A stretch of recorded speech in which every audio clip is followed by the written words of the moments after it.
Guns, never use them.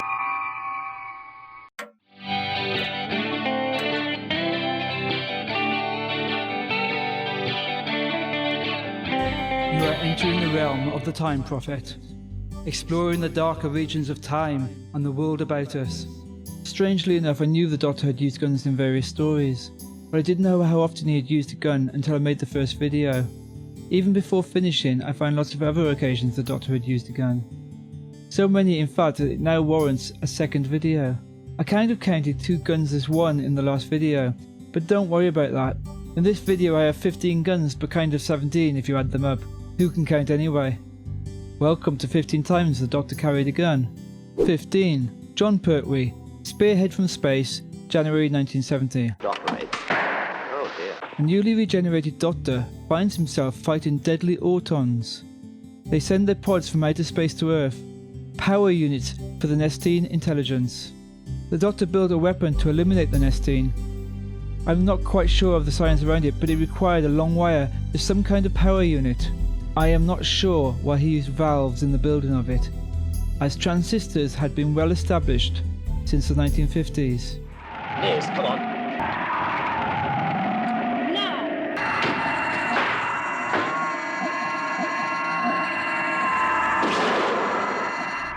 Not only did the Doctor use a gun in this episode, but there was a publicity shot of the Doctor holding a machine gun. However, it wasn't in the story. Perhaps it was filmed and it was cut, or it was intended to be used, but they thought perhaps the Doctor firing a machine gun was just a little too much for a family show. I didn't count this one as it wasn't in the show, but the Doctor did hold it. 14. Jon Pertwee, Invasion of the Dinosaurs, January 1974. Do you really think you can knock out a dinosaur with that thing? The Doctor and Sarah Jane return to London, but it is strangely deserted. I admire your courage, Doctor. I only hope it works. Suddenly, they are confronted by a prehistoric dinosaur. What has happened since they have been away? Where are all the dinosaurs coming from? The Doctor finally works out they are coming from another time, and so he sets about constructing a stun gun in the interest of sending them back to their own time. It was a good idea, but harder to put into practice.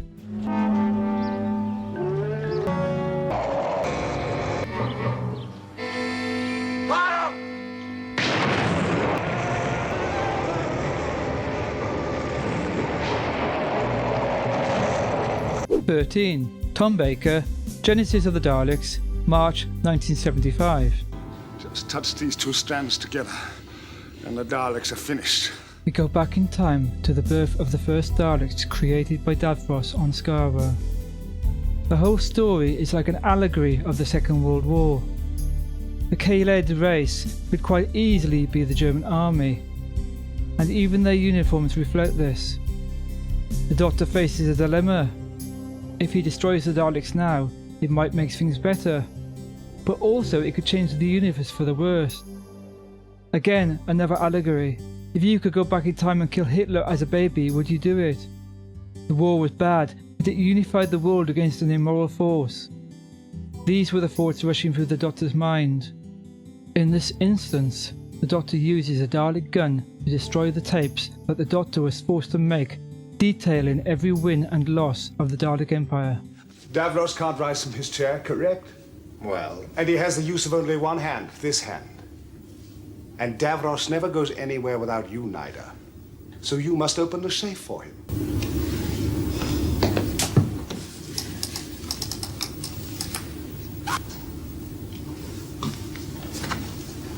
Thank you. Now let's destroy it.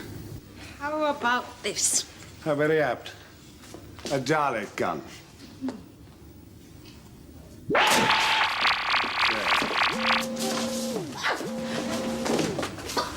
12. Tom Baker, Seeds of Doom, January 1976. Pods found in the Antarctic, dormant while cold, get rather lively when heated up and start to infect human beings. I must know what happens when the crinoid touches human flesh. Tentacles spawn outwards and wrap themselves around their victims.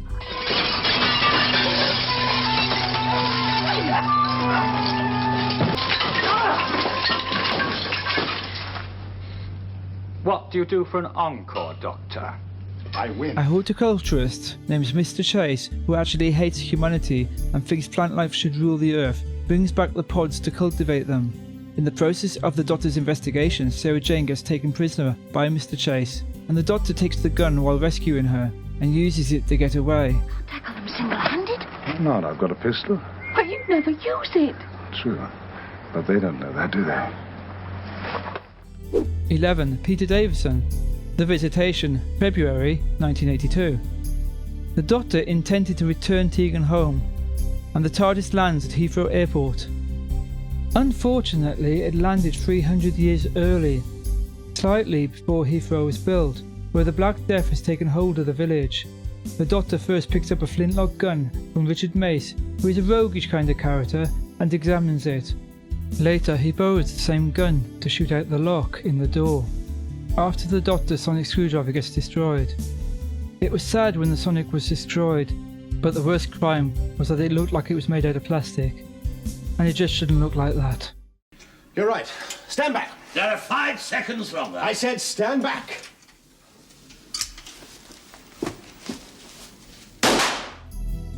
(10) Peter Davison, Earthshock, March 1982. I already covered Earthshock in a previous video, where the Doctor shoots a Cyberman multiple times. But it turns out that the Doctor held another gun earlier in the episode, which in my over-enthusiasm I totally missed. The Doctor, Captain and Adric are held at gunpoint on the bridge of the ship, where very soon the Cybermen will be trying to take over. Hide it from me, will you? Listen, the firing stopped. Berger, where's Berger? Look out! I like this story because it isn't blatantly obvious that the Cybermen were going to make an appearance in the story. And this was before we had the internet, so we didn't have a clue. Berger! 9. Colin Baker, Vengence and Varos, January 1985. Come on, give it to me now! The Doctor lands on Varos, where the residents watch horrific game shows keeping them entertained. The leader Syl runs an Orwellian state where thinking the wrong thoughts or speaking out against the regime will earn you a spell of torture and death. Not quite the same as cancellation. You could say the Doctor uses 2 guns in this story, but one is more sort of a device for torture, which he turns on the guards, and the other is a real gun in which he uses it to shoot the computer to stop Harry turning into a primeval beast.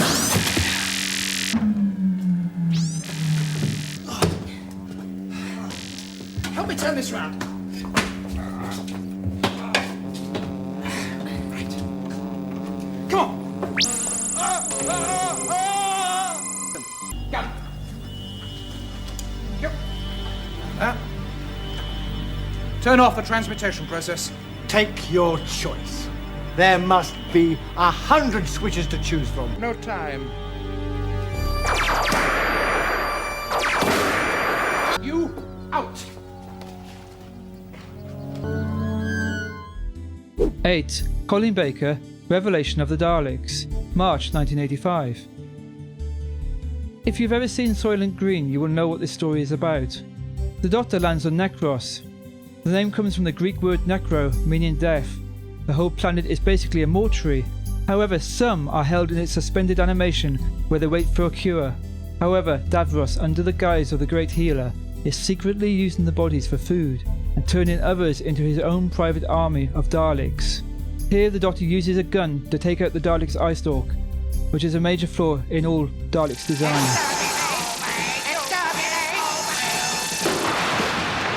You will remain in the laboratory. We have a message for your master.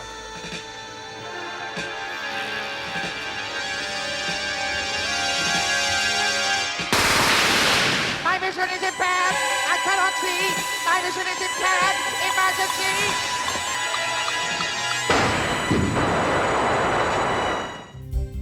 7.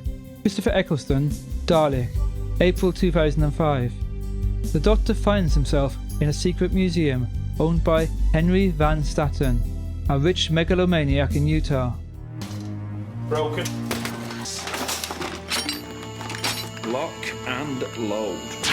A lone Dalek gets activated by Rose's touch because it absorbs her DNA and remnants of time energy from the vortex. The Doctor must destroy the Dalek, but Rose stops him. Get out of the way! Rose, get out of the way now! No. The Dalek had been given compassion from Rose's DNA and asked Rose if she would order him to self-destruct, as he could no longer live as a Dalek, and he was the last of his race. Nice story in showing how dangerous even a single Dalek can be. It is a shame that with stories where you see thousands of Daleks, the Doctor vanquishes them much too easily. I would love to see a Dalek series where the Daleks are the blood-curdling killers they should be, and the Doctor does not just destroy them straight away, but over many episodes. It has never been done, but it should be, and it should really scare children. What the hell are you changing into? 6. Christopher Eccleston, Bad Wolf, June 2005. Hold on. I've been here before. This is Starlight 5. The TARDIS lands on a station in space, where the occupants are addicted to deadly game shows, and the contestants die if they lose. The Doctor, angry at the death of Rose Tyler, points a gun at the staff to get to the bottom of what is really going on. He's on his way up here. With a gun. What is the secret of the station? Why not watch and find out? Everybody clear. Stand to the sides and stay there. Who killed Rose Tyler? All staff are reminded that... I want to know. She can't reply. Don't shoot. Oh, don't be so thick. Like I was ever going to shoot. 5. David Tennant, The End of Time, December 2009. The time will come when you must take arms. All I can say about this story is Bernard Cribbins, and Bernard Cribbins. He's a very special actor who narrated The Wombles and was in the Peter Cushing Doctor Who movie, and played Wilfred Mott in this story. Yes, we have the Master, the Return of Rassilon, and the Lord President of Gallifrey, but it wouldn't be worth anything without Bernard. In fact, Bernard is instrumental in giving the Doctor the gun in the first place. It's his old service revolver from the war, which he should have probably given back years ago, but didn't. The Doctor has a dilemma. Should he shoot the Master or the President of Gallifrey? Either way, the Doctor is in grave peril. I thought he never carries guns. Kill him and Gallifrey could be yours. He's to blame, not me! The link is inside my head.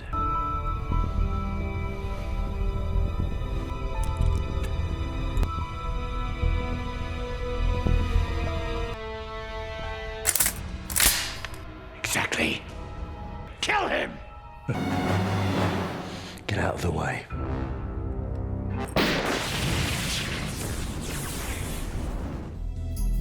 Four. Matt Smith, The Day of the Moon, April 2011. The Silence. Look away and you forget they are there. Matt Smith uses his sonic screwdriver as some kind of weapon or gun. Yes, I know I'm skating on thin ice on this one, but he is using his sonic screwdriver as some kind of projectile weapon. You may remember an old Jon Pertwee story when it looked like the Doctor was doing the same thing, but it isn't quite true.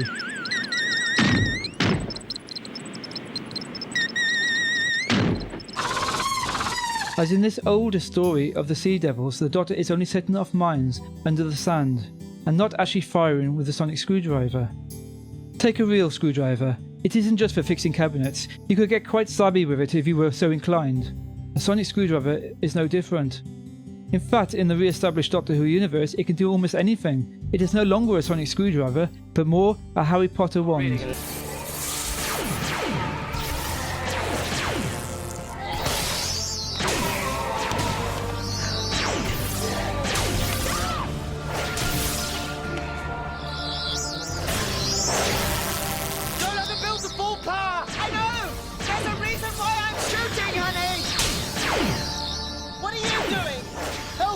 You've got a screwdriver! Don't build a cabinet! That's really rude! Shut up and drive!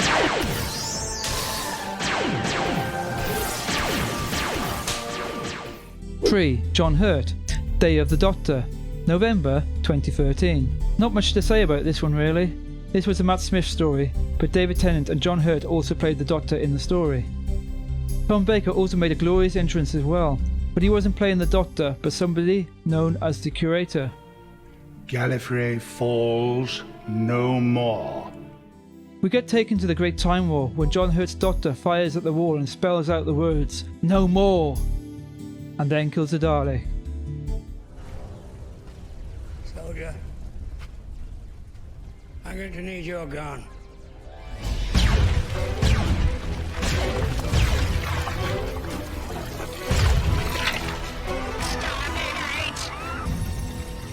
Please just do... The doctor is detected!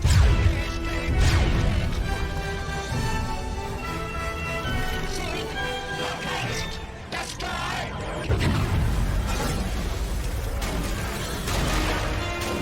What? Explain! Explain!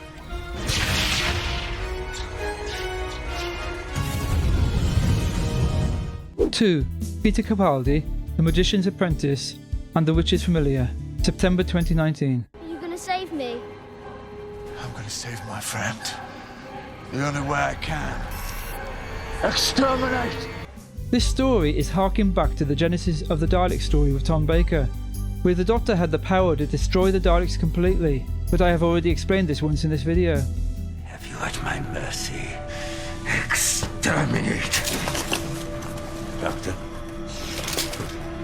Ancient. Inoperable. Genius. You would threaten a dying man. What if you could kill Davros before he invented the Daleks? What if saving a little boy's life could cause the destruction of trillions? What if Davros was really soft and cuddly on the inside? Don't believe a word of it. You've all had this exact nightmare. Here, we get in, you don't explain.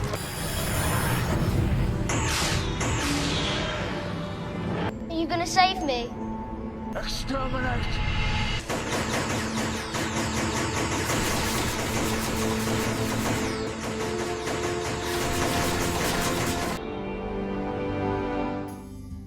One.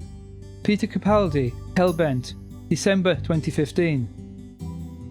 I returned to Gallifrey for the Doctor. Some people are happy to see him, but some are not. After spending thousands of years in a Time Lord trap, the Doctor was admittedly a little bit gnarly. All because it was assumed he had knowledge of the hybrid, and I will not say either way if he had or hadn't any knowledge, in the interest of suspense. I will say that in my mind it did not conclude with a satisfactory answer. The Doctor wants to break the laws of time to bring Clara back from the dead before she died. In doing so he kills a Gallifreyan security guard, knowing he would regenerate. However, I'm not totally sure why he didn't just ask him to stand aside. Lord President, if you try to change that, you could fracture time itself. Are you really going to take that risk? Please. You too, sir. So basically, two of the guns in this video I have discounted, as one wasn't in the program, and one was a device for torture.